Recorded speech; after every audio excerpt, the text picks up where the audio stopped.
Be ready. 10 seconds to go.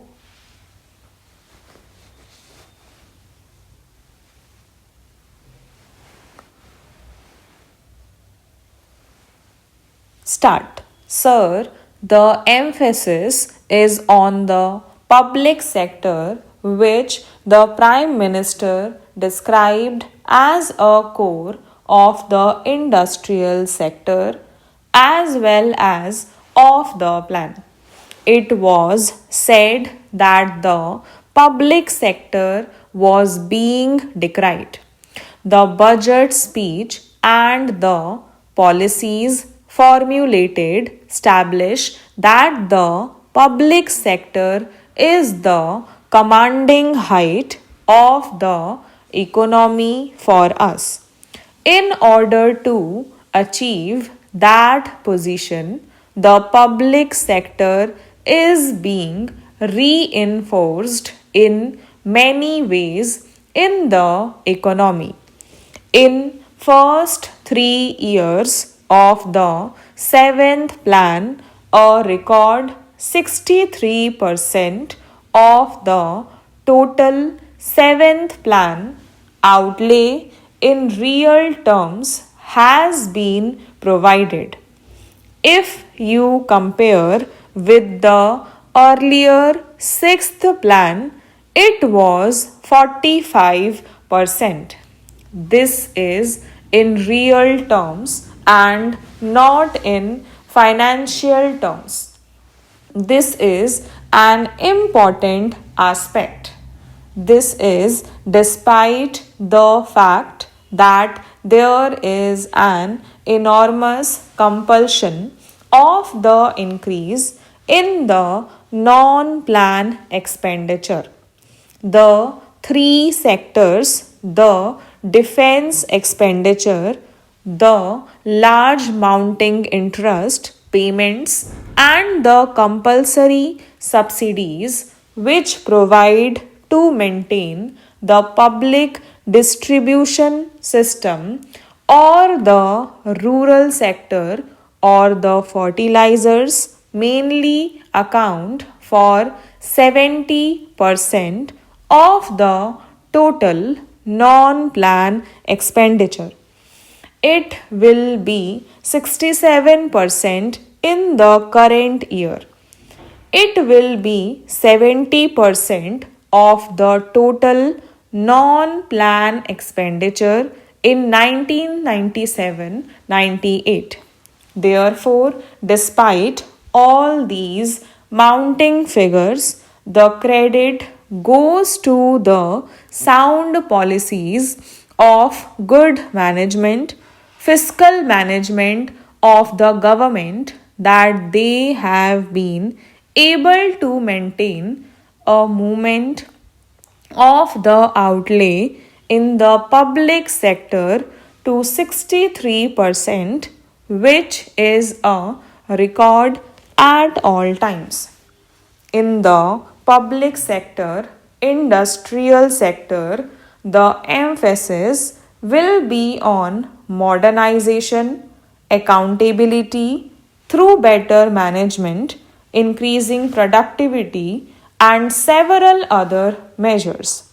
The most worrying aspect of the present situation is the mounting deficit.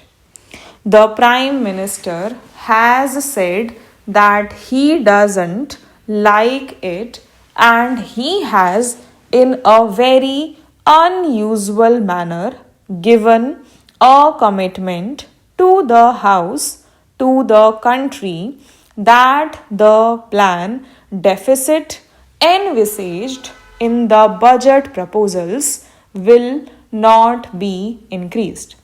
Only a man of great confidence, only a man of commitment can give this. The facts are in the preceding year or in the years earlier, the budget plan deficit has increased enormously. He has gone in taking a number of measures. If I may say so, the Prime Minister has expressed a grave concern in his budget speech. If you see the structure of the budget, the revenue receipts and the capital receipts, the expenditure is being financed more and more from the capital receipts, the non plan expenditure being financed even more by the capital receipts. These are the concerns that have been expressed, and therefore, not only has the Prime Minister given a commitment, but he has also provided inbuilt mechanism to control deficit. For example, the budget deficit will not be allowed to increase. Firstly, he has mentioned about the setting up of a cabinet committee to monitor it more regularly. Then the emphasis is that there is no room for wastage, there is no room for ostentatious expenditure, and no room for unproductive expenditure. Thirdly, the public sector must generate resources more than what it is doing. Then there is the cost benefit ratio being established. Every rupee that is now spent must give maximum results. Financial outlays must match the achievement of physical targets. Marrying of the financial outlays and the achievement of the physical targets is a very important phenomenon, and I commend the government for giving emphasis to this end, making inbuilt arrangements, inbuilt mechanism to achieve this. Another important factor is the cost of delivery programs. We are going to spend a large amount, rupees 2000 crores, on the anti poverty program, which is a very important program. But there have been reports from the implementation ministry or the implementation machinery that the program is not being implemented in the manner it should have been and not producing the desired results.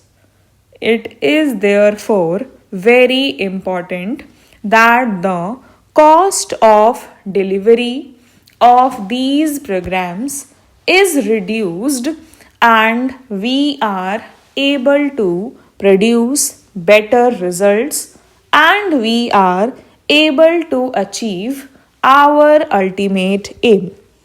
In the present situation, we are having such a large phenomenal expenditure, astronomical public expenditure, and in order to have a control over expenditure, it is necessary to create a situation in which the entire financing of the scheme becomes non inflationary.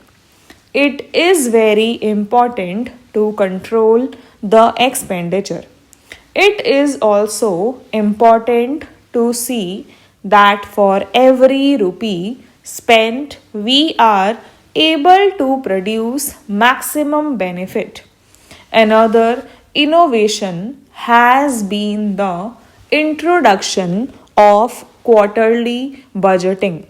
There is a zero based budget, and the entire policy of subsidy that is being given to that, it must reduce overheads.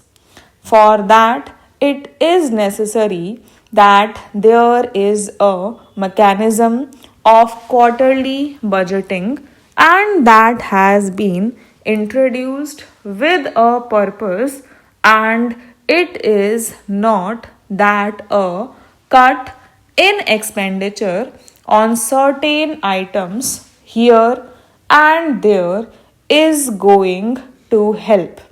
What is going to help is something else. Stop